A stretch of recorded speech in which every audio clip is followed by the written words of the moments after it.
Assalamualaikum warahmatullahi wabarakatuh. Alhamdulillahirabbil alamin wassalatu wassalamu ala asrafil anbiya wal mursalin wa ala alihi washabbihi ajmain. Kaum muslimin rahimakumullah. Pada pertemuan yang lalu kita sudah membicarakan hukum berkurban. Secara ringkas, hukum berkurban itu hanya dua menurut pandangan ulama, ada yang mewajibkan dan ada yang menganggapnya sunnah muakkadah. Maka sekarang kita membahas tentang beberapa persoalan teknis dalam masalah kurban ini. Pertama, hewan apa yang bisa dijadikan kurban? Para ulama sepakat ada beberapa jenis hewan yang bisa dijadikan kurban. Pertama, unta. Jadi kalau unta ini ada dua riwayat, ada yang menyebutkan bisa untuk 10 orang, ada yang menyebut untuk 7 orang. Bisa dipakai kedua pendapat ini. Yang kedua, kerbau atau sapi. Jadi sapi atau kerbau untuk 7 orang. Kemudian kambing untuk 1 orang, domba untuk 1 orang.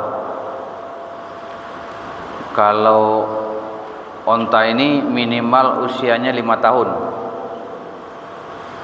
Kalau sapi kerbau minimal usianya 2 tahun. Kalau kambing minimal 1 tahun. Begitu juga domba, tapi domba bisa juga 6 bulan kalau sudah besar. Orang-orang yang ahli tentang ternak tahu itu tanda-tanda hewan itu sudah bisa dijadikan kurban. Jadi 1 kambing 1 orang. Tapi waktu menyembelih itu disebutkan ini kurban dari si A dan keluarganya. Ya. Seperti Nabi, hadza an Muhammadin wa alih, ini adalah kurban dari Muhammad dan keluarganya, bismillahi wallahu akbar. Yang disebut 1 itu adalah 1 kambing itu waktu mendaftar hanya untuk 1 orang. Tidak bisa untuk dia dan keluarganya, tidak bisa. Tidak bisa kita menyerahkan kambing kepada petugas petentia, ini kambing ini kurban anak-anak SD 03 gitu. 1 SD itu tidak bisa. Tapi bahwa dia berkorban, si A ini berkorban, itu untuk diri dan keluarganya, pahalanya juga untuk keluarganya. Jadi kita tidak bisa bersyarikat 3 orang membeli kambing lalu berkorban, tidak bisa.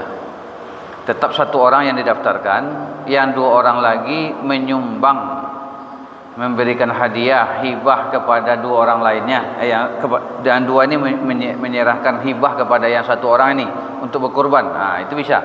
Yang 1 dapat pahala korban, yang 2 lagi dapat pahala sedekah membantu orang lain. Gitu. Jadi tidak bisa berserikat berkorban, itu harus 1 orang. Bisa juga berserikat seperti julo-julo arisan. Nah, jadi kita bayar, keluar nomornya tahun ini ada 5 nomor. Nah, yang korban adalah yang 5 ini. Boleh. Berarti kita meminjamkan uang kepada mereka untuk berkorban, itu boleh. Nah, tapi tidak boleh kurbannya 5 itu untuk semua anggota julo-julo yang 50 orang. Tidak boleh. Nah, tetap atas 5 orang yang keluar julo-julonya itu. Waktu berkorban itu hanya 4 hari. Hari Raya Idul Adha tambah 4 hari, 3 hari hari Tasyrik. Di tanggal 10 Zulhijjah hari Nahar, 11, 12, 13 hari Tasyrik. Jadi 4 hari itu. Pelaksananya dimulai sejak setelah selesai sholat Id sampai menjelang maghrib hari keempat. Itu boleh dipilih kapan saja. Kalau kurbannya banyak, bisa saja hari pertama sekian, hari kedua sekian, hari ketiga sekian, boleh, sah. Tapi kalau sebelum Id, sebelum sholat, itu tidak boleh. Sebelum sholat, nah, itu menjadi sedekah biasa, tidak kurban. Gitu. Kemudian kepada siapa diberikan daging kurbannya? Daging kurban itu diberikan sesuai dengan keterangan hadis dan keterangan para ulama, ada 3 bagian. Pertama, diberikan dimakan oleh orang yang berkorban dan keluarganya. Dalam surat Al-Hajj disebutkan, faqulu minha, makanlah oleh kamu sebahagian dari kurban itu. Wa at'imu al-ba'is al-faqir, kemudian berikan kepada orang yang sengsara, fakir hidupnya. Ayat lain di dalam surat yang sama disebutkan fakulu minha, makanlah oleh kamu sebahagian dari kurbanmu itu. Wa at'imu al-qani'a wal mu'tar, dan berikan kepada orang-orang yang meminta-minta dan orang yang butuh tapi tidak mau minta-minta. Nah, kan ada tuh orang minta-minta daging. Nah, boleh dikasih, tapi kalau profesinya minta-minta ke sana kemari, kasih sedikit aja. Nah, ya, tapi kalau dia minta hanya untuk kebutuhan dia dan tidak meminta tempat lain, itu bolehlah dikasih seperti biasa.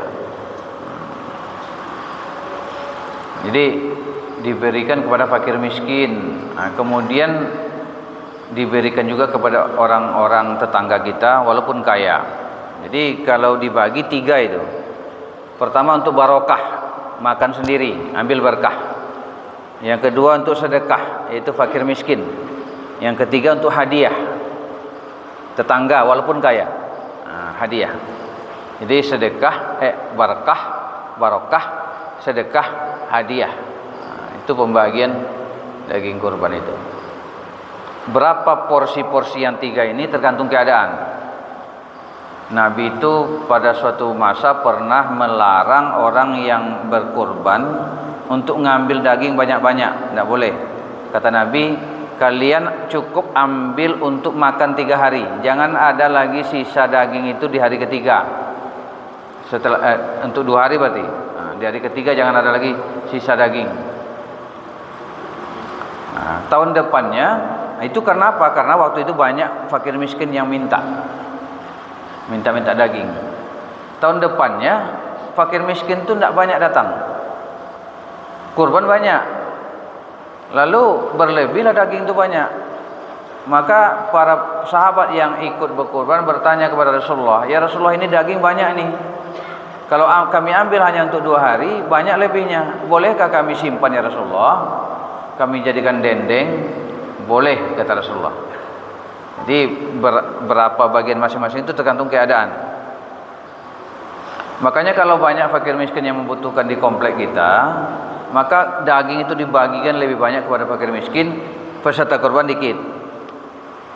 Tapi kalau sederhana, biasa saja, masing-masing banyak, peserta kurban lebih banyak karena dia juga akan berbagi kepada keluarganya.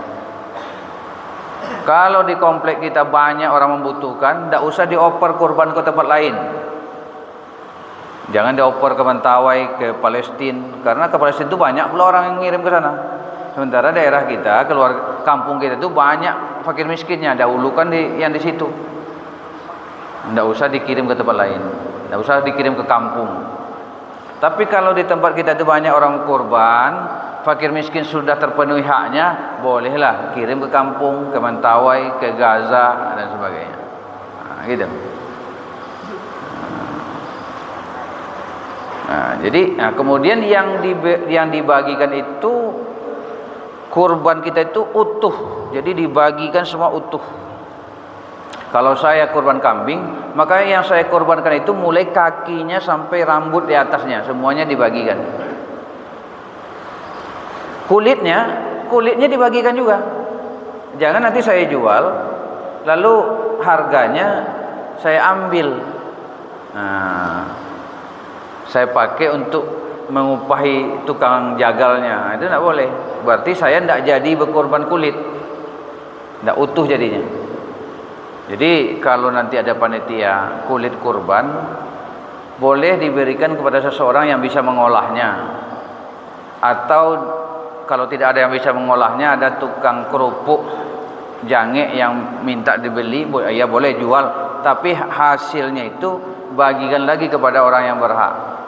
Datang fakir miskin, dia dikasih daging, ambil agak 20.000, kau beli ladonya, beli bawangnya, yang dari hasil jual kulit tadi. Jadi kembali lagi hasil kulit itu kepada orang-orang yang berhak.